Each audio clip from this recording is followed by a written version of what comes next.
Good evening and welcome. My name is Alice Knapp.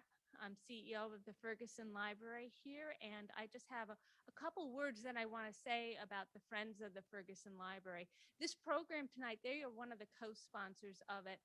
And what I like to say is that they are the special sauce that makes the Ferguson Library great.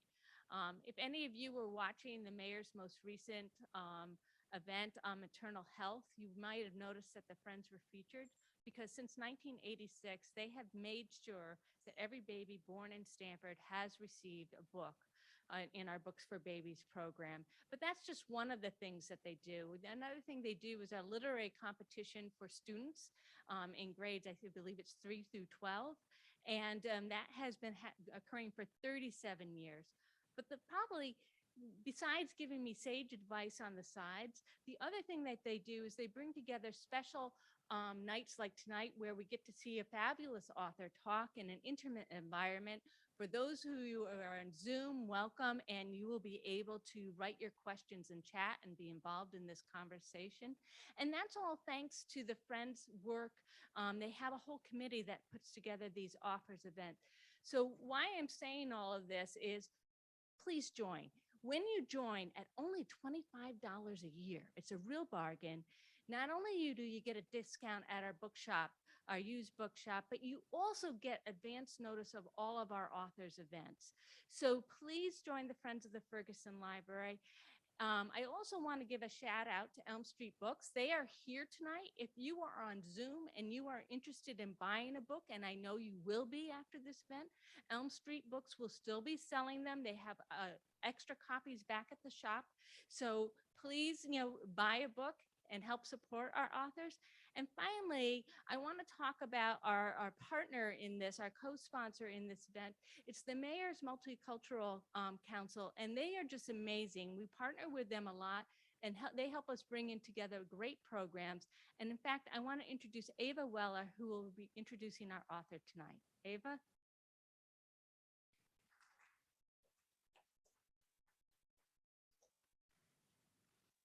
Thank you, Alice. This is a wonderful opportunity to partner and introduce an exceptional author to our community. For those who don't know about the Mayor's Multicultural Council, we serve at the pleasure of the mayor and represent many diverse communities in Stanford. We bring together people from different backgrounds to experience, celebrate, and share cultures and traditions and create goodwill and better understanding. On a personal note, I know Roya for many years, and we've had the pleasure of working with her on several programs. I've found her books informative, insightful, and really wonderful to read. I know you will enjoy them. I've read every one, and I wanted to tell you a little bit more about her. She is the author of Assassins of the Turquoise Palace and Journey from the Land of No, and has published 2 collections of poetry in Persian.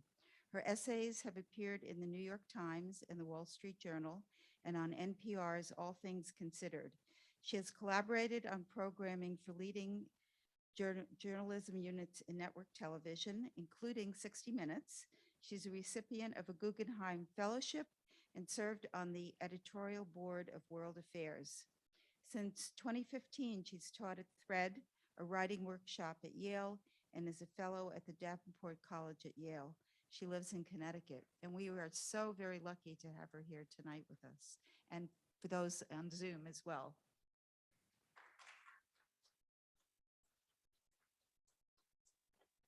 Good evening, everybody. I just want you to know that I so am tired and exhausted from just sitting in front of my computers that it doesn't matter how many people are here tonight.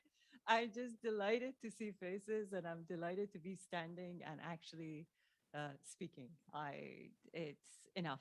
I mean, we're vaccinated, we're boosted, and masked. So let's celebrate and be social again. So thank you for organizing this. Eva has been, in touch with me, and with every book, I get the opportunity to see you and come to Stanford, which is a great pleasure. And as for this book, um,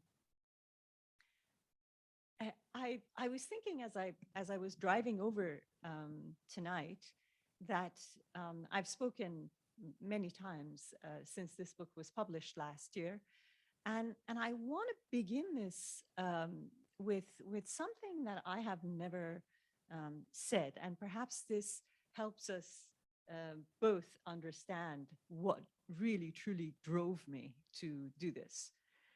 Um, I came to the United States with my mother as a refugee in 1985. That is a century ago. So long. And by 16, I have been more years.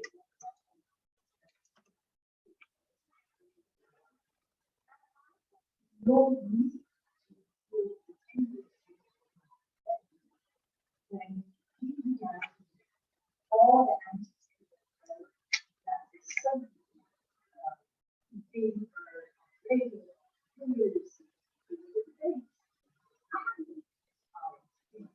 my children who go to high school and are exposed to all sorts of politically correct, um, ways of thinking and approaching things, always say to me, "You're white passing," which means that nobody would even detect, perhaps looking at me, that I come from elsewhere. All of this introduction is to say that it shouldn't have worried me when I heard words like, "Our country is full. We don't want any new people." Or, "Let's no longer accept immigrants who don't speak English."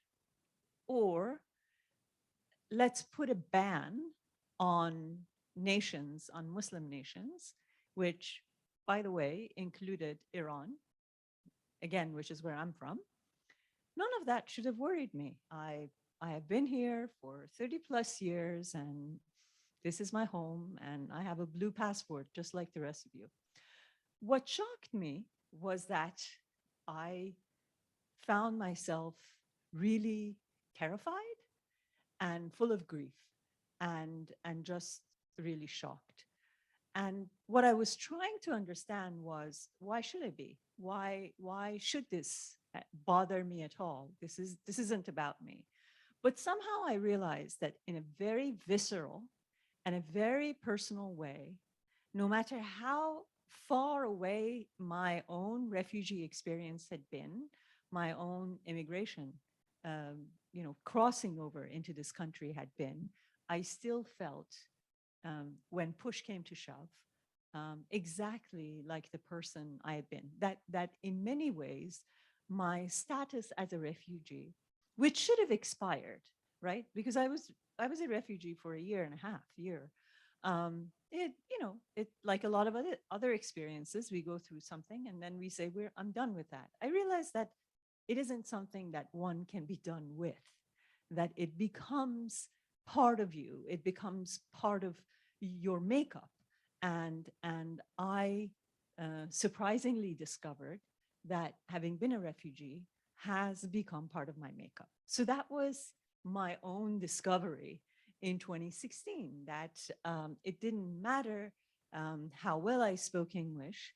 It didn't matter how safe and secure and Americanized I had become, that a piece of me remained a refugee and therefore felt threatened and anxious as those forces of anti-immigrant started to beat their drums in the country. So I began to think, what do I do?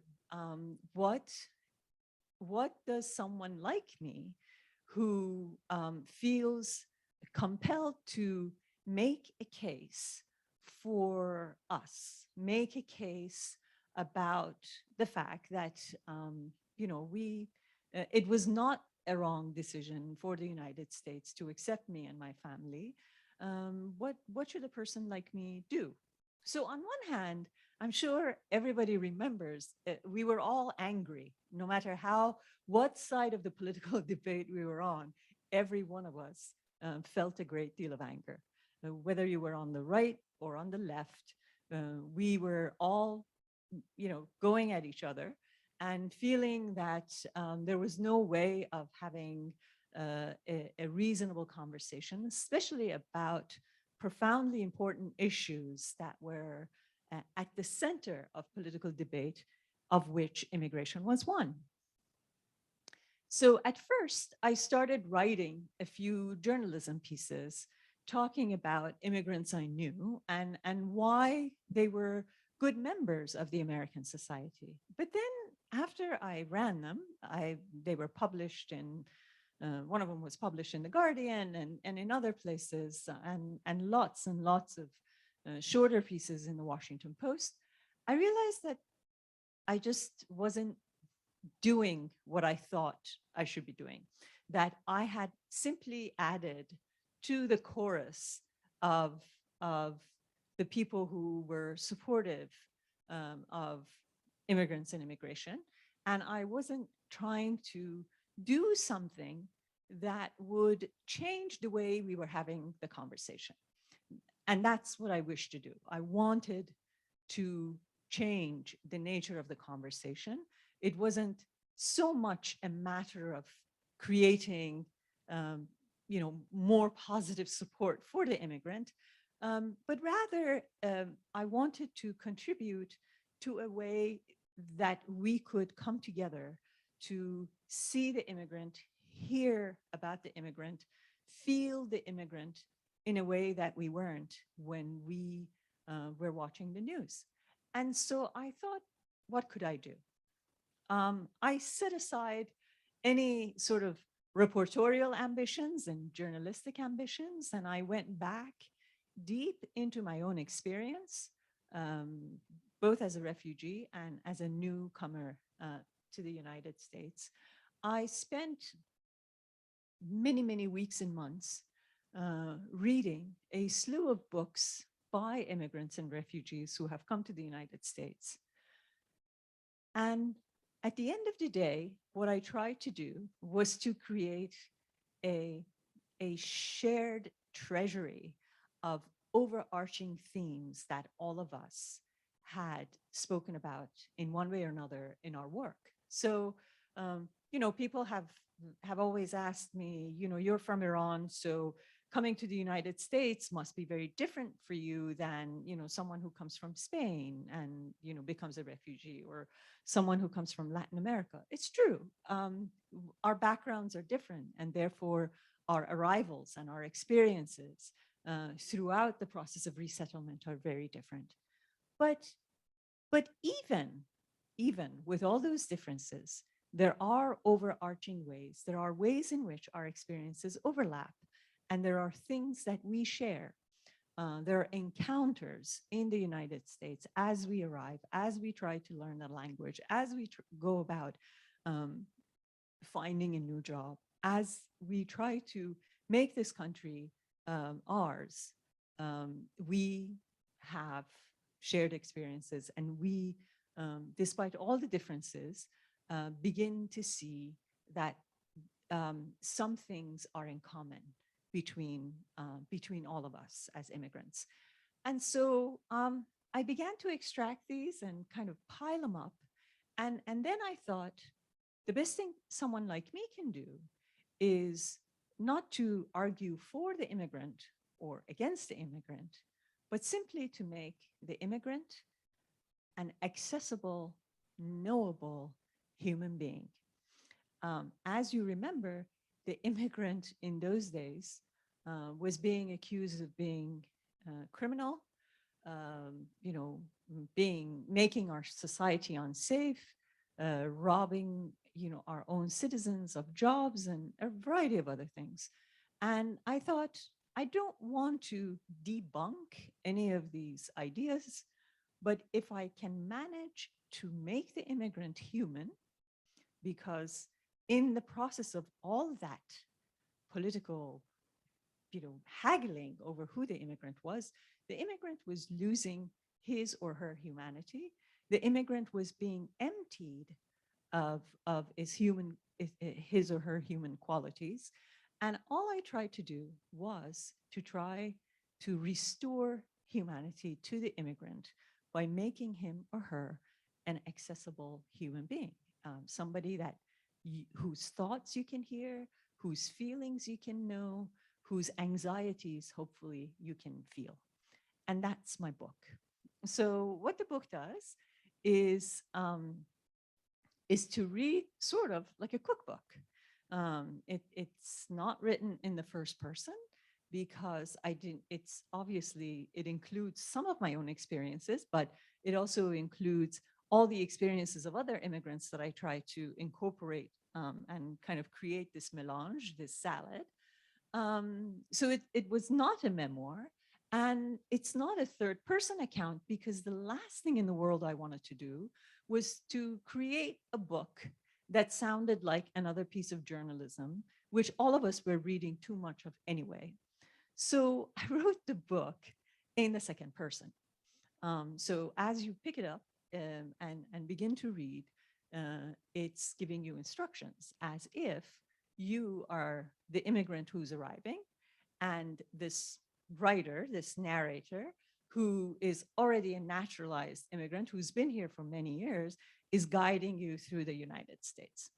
And besides, my first book was a memoir, so I had already written in the first person. My second book was a non-fictional account of an assassination in Berlin, Germany, and it was all written in the third person. So the one thing I hadn't tried to do was to try to write in the second person, which from a creative standpoint was very refreshing and new for myself. And I thought, what a wonderful challenge. So that's what the book is. But really what I also wanted to do was not to sound like everything else we were hearing, not to sound like the news, and not to sound like the account of a singular person, because that could have been easily dismissed as being, you know, an exception or just one person's point of view, but to sound like something entirely different, so that readers would hopefully say, wow, this doesn't read like anything I know, and then get hopefully hooked. And that was sort of the artistic decision that I made.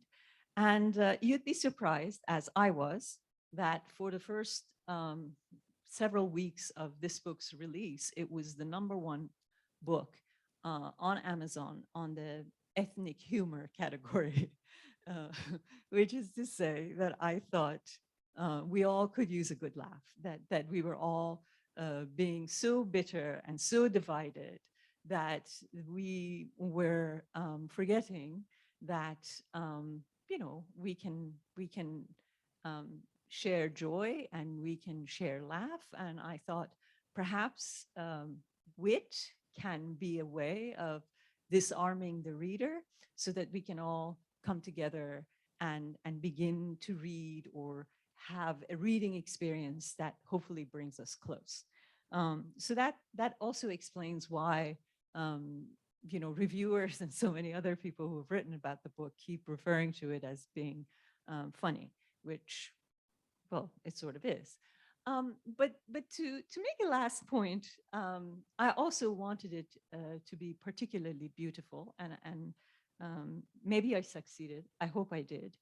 And I'll read you a passage shortly, and hopefully you'll agree with me, because I thought we were trapped not just in division, political division, but also in ugliness, that somehow everything that we were hearing and that we were being invited to watch or do was an aspect that invited us to see or experience something that was not beautiful, not pleasant.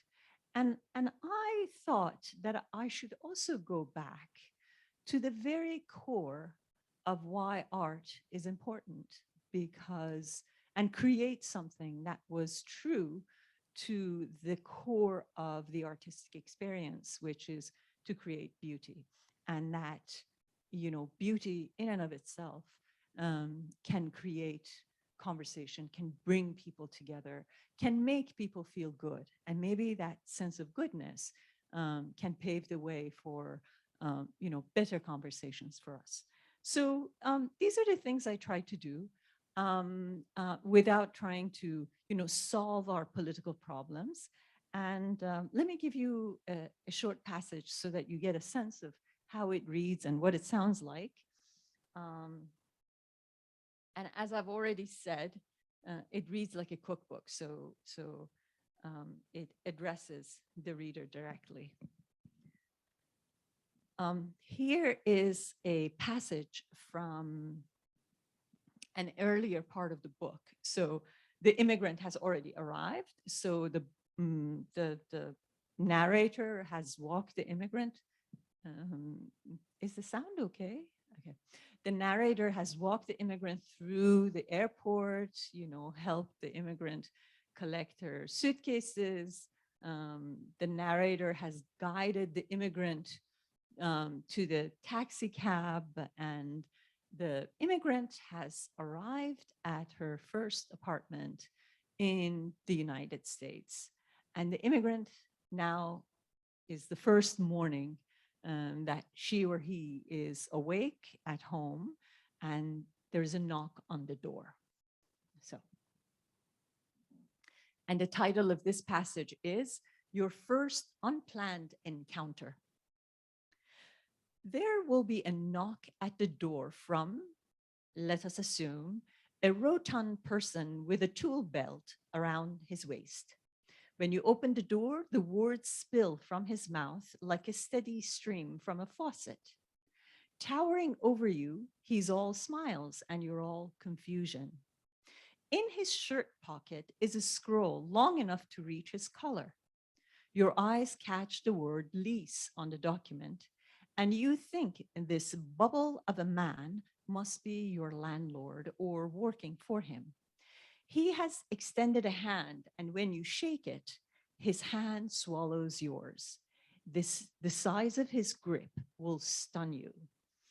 Here, most things are, as the commercials winningly blare, extra large. Beware that the American extra is far more generously proportioned. When he lets go of your hand, he taps his chest and enunciates a word. His name, you venture, and you introduce yourself in return. He scrawls the name on the back of a card and gives it to you.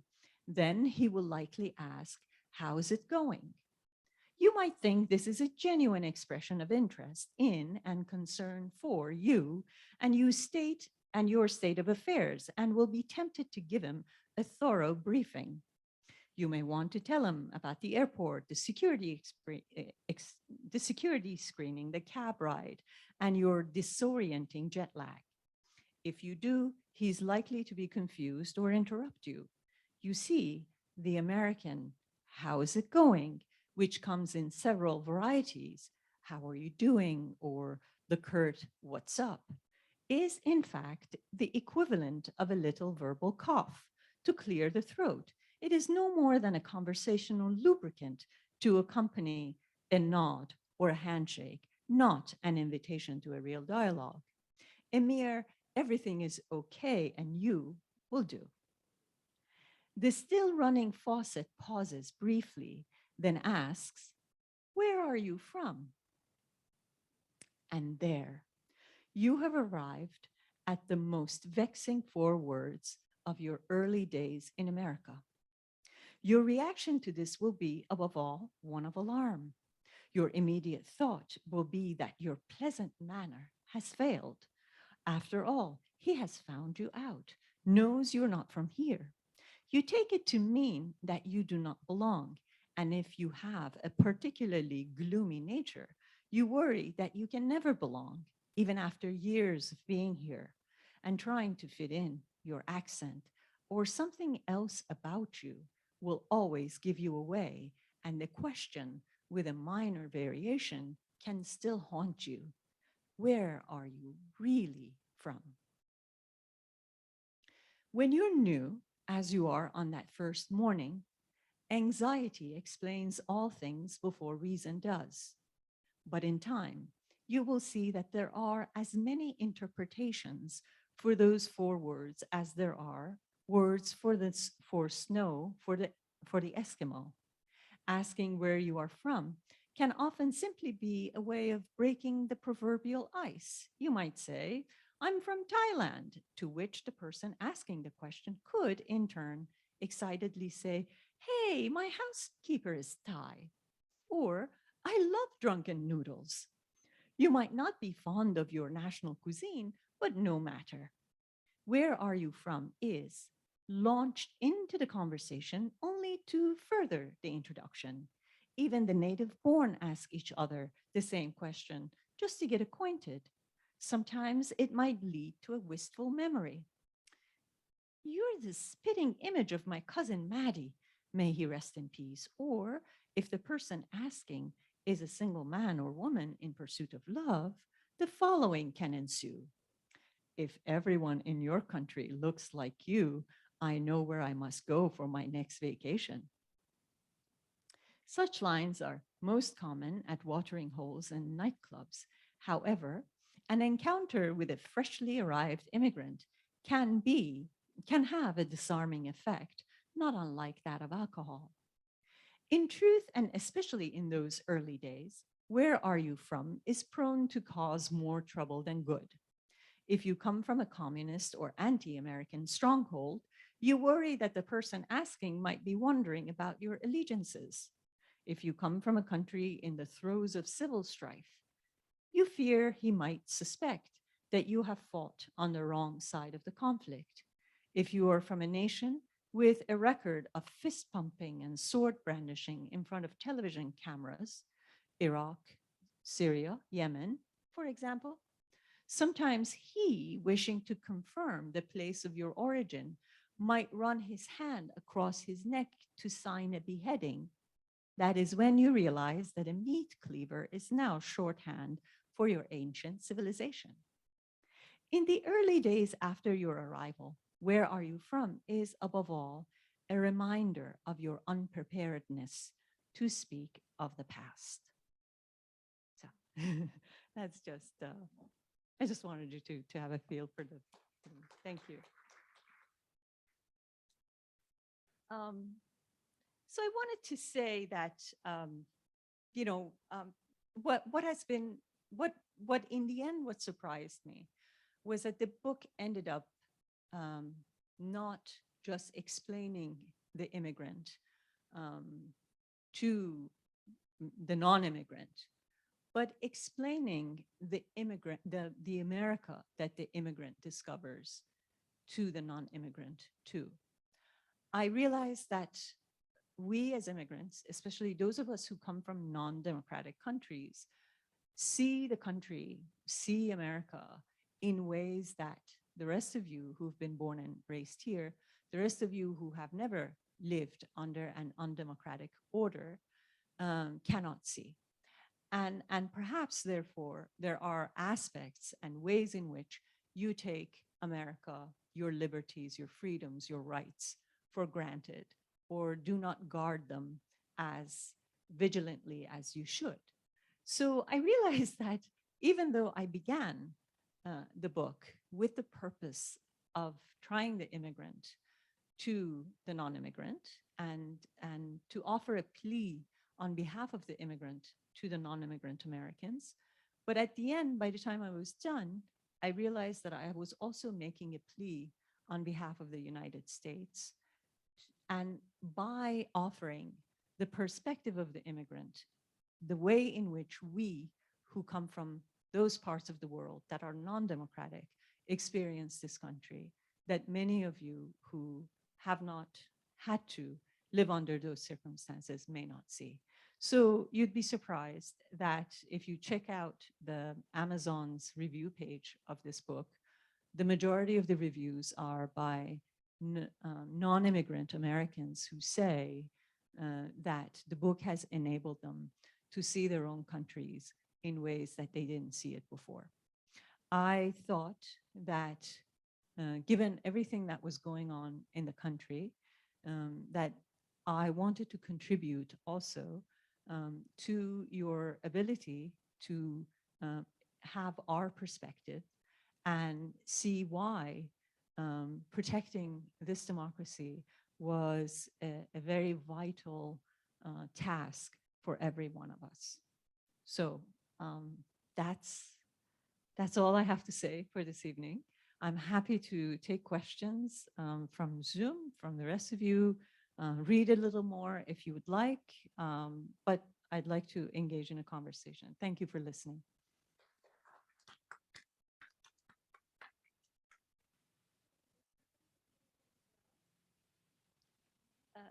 So this is very interesting. Brand new immigrants, obviously no, because when I was a brand new immigrant, I wasn't worried about reading. I had other worries. But children of immigrants say to me that the book has helped them understand their parents better, and I think it enables the generation after the ones who arrive have a new perspective, have a better appreciation of what their parents or their ancestors have gone through. But what I did try to do throughout was to talk about, pardon the word, I don't love the word generic, but I am going to use it. I tried to keep the immigrant not a particular ethnic character. I didn't want to add to this, notion that we kept hearing of, that certain immigrants were more welcome than other immigrants, or certain immigrant groups were better to accept than other immigrant groups. Not because any of it was, offending me personally. I happen, by virtue of being Iranian and Jewish, I happen to be among the 9 groups that most people consider the most successful immigrant groups in America. So I had no reason to think that that the conversation was against me personally. But I just thought that looking at the history of this country, it's become what it's become because of the vast mix of people, and that there was no reason to think that using the same formula from here on out wouldn't work. We are a country made up of people from Africa, people from Asia, people from Europe, and we have become successful because we have been open to the idea of multiplicity. So some people keep asking me, why do you say immigrant? Well, who is this immigrant? Well, anybody, everybody. I wanted to take the emphasis off of, let's have more Norwegians in this country, which I think one morning I woke up, turned on the radio, and the president was saying, why can't we have more Norwegian immigrants? Well, because they don't want to come here. And then why can't we stop the Africans, from coming here, So this was sort of my way of saying an immigrant is an immigrant is an immigrant. And that's it. Yes. I have a question from Zoom, which is, what was your first day like in this country? Oh, it's in the book. I mean, the first day of that immigrant mirrors my first day and a lot of other new immigrants. One of the things that I keep trying to tell everybody is that we all understand physical jet lag. We always know that a new immigrant or somebody who's arrived needs time to adjust to the hours. What I am trying to get everybody to also appreciate is that the jet lag is not just physical, it's emotional, it's internal, it's intellectual, and it, every immigrant needs that much time to get rid of those other jet lags too. So anybody who reads the first chapter of the book will get a very clear sense of that first day. I'm sorry, you were asking. Thank you for this introduction. Sure. So I'm an immigrant myself. I'm a first generation immigrant. Mhm. And I came here with, I was married and with a kid. Mhm. And I came on a different kind of a visa, which was H4, or, Mhm. a dependent visa. So H1 is a work visa. Yeah, so So, my so you husband- were highly skilled and we wanted your skills in this yeah, my country. husband's skill. Right. Yeah. And that's how you came. And so I was on a dependent visa and I was a career woman back in India. And so when I came here, and I was working with UN High Commission for Refugees, Mhm. so with repatriation, expatriations.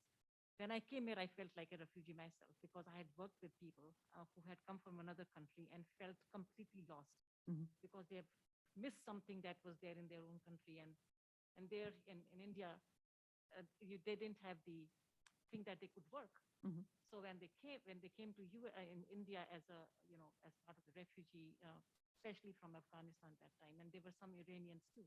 Mhm. So the whole idea that you could not work Mhm. and you have to survive in a country, though there was support, but you have to survive and learn a new language and everything.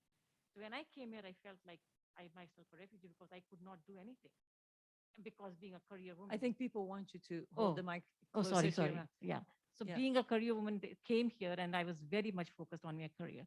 So it was completely a loss for me. My husband was working, but I became a complete housewife, Mhm. which was not in my mind. So, Mhm. but I think I would like to read this book from a perspective because I know that you have brought off all different kinds of immigrants, just not people who are coming as refugees. But I felt that I was a refugee here. Yeah. From that perspective. Yeah. And during the whole, I came in 1993. So since then to now, a lot of experiences that I felt that I could have done better Mhm. by advocating for myself. So those were Say that again. I didn't by hear. advocating for myself. Uh-huh. So so my experiences from that perspective, I like to read the book and see how I am going to relate to those. Yes. Yeah, and also for my kids, because I think they will understand it much better and probably understand me much better from that Right. perspective. Right. So thank you for that. My pleasure. Thank you for your own comments. Mm, I think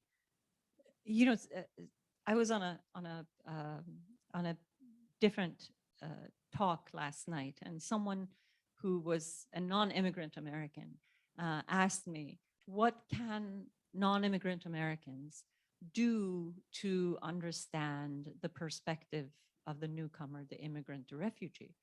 And since you said H1, and I wanted you to explain what the visa was, I said, go fill out a citizenship application.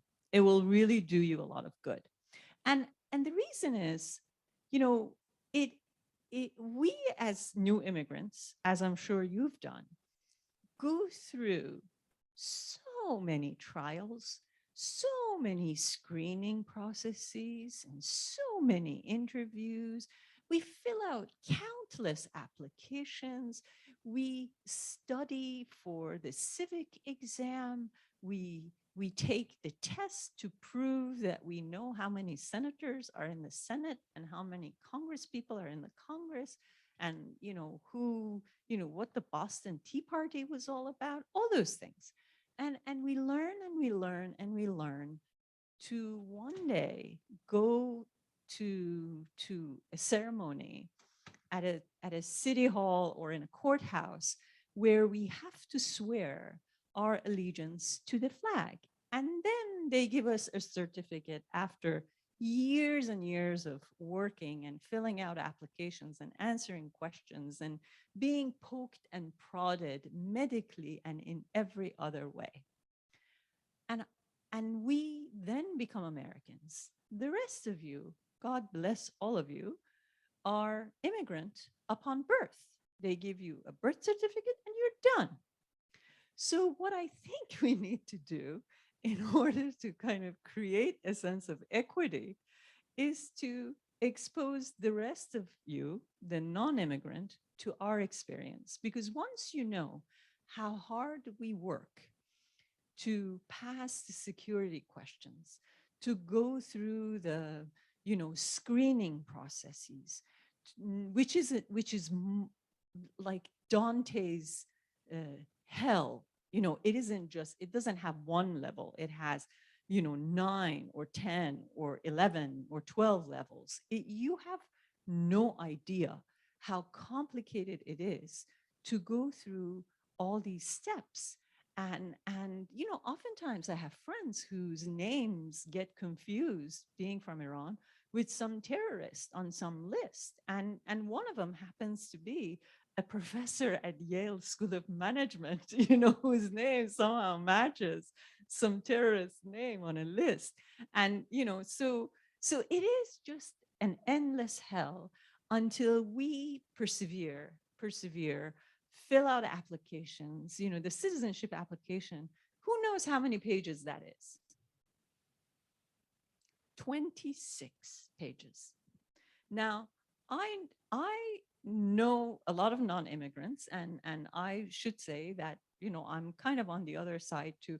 I don't know of any non-immigrant American who would leave himself or herself to go through all these trials in order to gain access to anything, because we Americans are we guard our privacy more than anything, and these steps are all there to basically mess with every part of your privacy, to leave not a corner of your life that's not put under the microscope and questioned. And therefore, I think the best way we can understand each other, and both of us, the immigrant and non-immigrant, can appreciate the other, is for you to push yourself through what we go through. And I've tried to do some of that in the book. I do describe the 9 circles of hell as sort of the surveillance process or the inspection process. But I think it's just really helpful, because the next time somebody tells you immigrants come into your communities and they make your communities unsafe, you'd easily be able to say, what? They have been screened more than, my grandfather who has cancer, because that's what the screening process is like.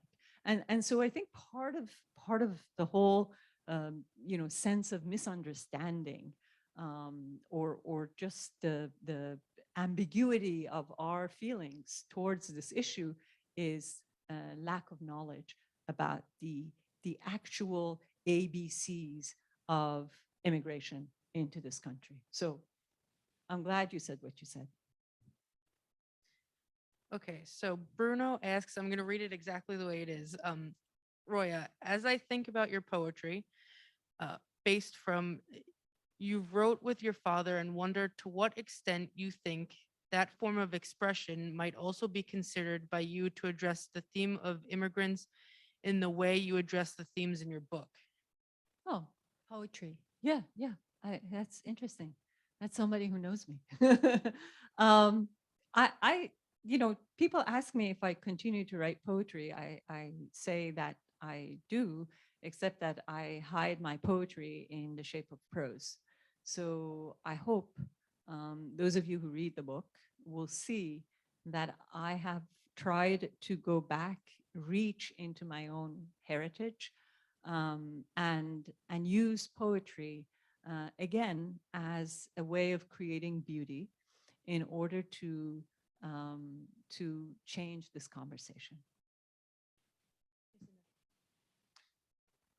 How would you answer go home from an American to an immigrant? Let's go together. You came from somewhere else too. We all did. So if I go home, I'll go home if you go home, or maybe we should both take a same ride and go to the airport and leave from there together. We'll split the ride. I think it's important to remember 2 things. Not only that we all came from elsewhere, but also that as long as this country has been around, so has bigotry towards newcomers. So there are 2 ways of looking at this bit of information. One is to say, oh my God, are we in trouble? That's valid. And the other is to say, well, how reassuring. If we stop being bigoted towards all those other groups, maybe we'll stop being bigoted towards the current groups that we are bigoted towards. That one way or another, within a generation or two, we get over it and we move on. Now, this isn't to say that it's okay to discriminate or it's okay to be bigoted. It's just to say that one way or another, we learn. And I hope that we can help each other kind of, do this learning faster and get over it more quickly. But it has been a reaction that we have historically shown to newcomers. It hasn't been white or black. You should be delighted to know that it has spanned over all colors, all races, all ethnicities, including Germans, whom Benjamin Franklin hated to accept into this country because he thought they were too stupid to learn the language.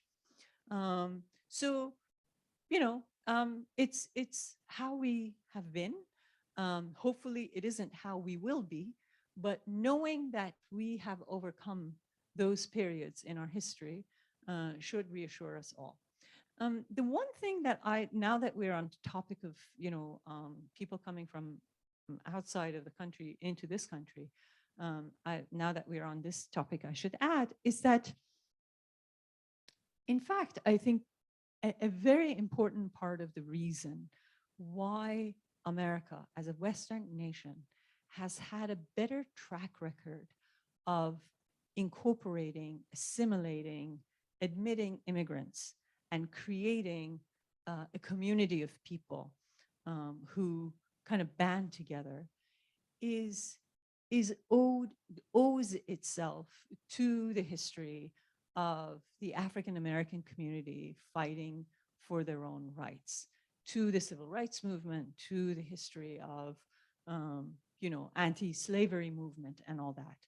I see a direct correlation between the fight that African Americans have historically put up to create a better, more equal, more democratic society, as contributing to the acceptance of all the other groups. Because once we can accept one outsider community and incorporate them into the fabric of our own society and grant them equal rights, then we are far more open to do the same with other communities. And so I think we owe them a great debt of gratitude for all the, a couple of 100 years of working toward making this democracy more perfect. So Gail on Zoom asks, how do you feel about the millions of immigrants coming across the Mexican border illegally, bypassing all the hard work you put forth to become a citizen? I think, well, none of us want people to enter this country without the proper, following the proper processes. However, what I think is really a very important point to make about this is that by the time they have arrived at the border, it's already too late. So we call this an immigration crisis when, about 100 years after we should have, I'm exaggerating the timing just to say that we are delayed in identifying, recognizing, addressing the issue. Then we call it an immigration issue. It's not an immigration issue. It's a crisis within the American continent, within the Latin American continent. It is a crisis of corruption within a lot of those governments. It's a drug crisis, trafficking crisis. And unless we, one way or another, address those issues, not to mention the environmental crisis, which will drive not only them, but so many other nations from around the world to leave their homes. And, you know, India and Iran are perfect examples because 1/3 of Iran has become uninhabitable already or will become uninhabitable in the near future. So we can't call this an immigration problem, but we can expect all these people to show up at our doors. So let's not call it an immigration problem. Let's call it an environmental crisis. Let's call it a crisis of corruption. Let's call it a crisis of trafficking, and begin to address it before the people have to uproot themselves and come to our borders. And you know, people say, why do they come if they can't get in? And I always have to cite an example that breaks my heart. And it's an example that none of us want to remember, but we all saw the image of the, you know, office workers at the World Trade Towers on 9/11 who were throwing themselves out of the windows. When your home is on fire and you have nowhere else to go and nothing else to do, you just run away from the fire. And so people in Latin America are on fire, and the only thing they can do is to throw themselves out of their windows. And no matter how many walls we set up, how many ways of stopping them we can figure out to create, they will still throw themselves out of the windows. And the best thing we can do is to try to address the crises that drive them out before they uproot themselves. And that's all that can remedy this problem. Hey, people here, you're falling behind your Zoom competition. Yes, please. So I have a theory Yeah. on this with the immigration, Yes. saying if you look around now, Mhm. everyone is saying we can't get help. Hello. First of all, we are an older society, Mhm. so many of us have retired, Mhm. or now, you know, younger than I am, are starting to think about retirement. Mhm. Secondly, we've stopped the immigration, Mhm. and here we are. Yeah. And you know what else that you know kind of fits with everything else you were saying? Mhm. China is offering scholarships, fellowships, you know, free tuition in the way that we were offering 20, 30 years ago, Right. in order to attract the smartest and the best from around the world. And so I would worry about our competitive edge because we are withdrawing and we are isolating ourselves, thinking our country is full or they come to take away our jobs, even though we know that, you know, our jobs aren't being filled, even though people, you know, and people don't want them. You know, a lot of Americans simply aren't returning to work, or they're looking for different kinds of work than the ones that are open. So yes, but in addition to their importance in filling the vacancies that we have professionally, there's also the issue of the future competitiveness of the United States and the edge that we are losing, at least academically. Yeah, and I think I was in the Wall Street area, Yeah. you know, and analyzing, and I still watch CNBC.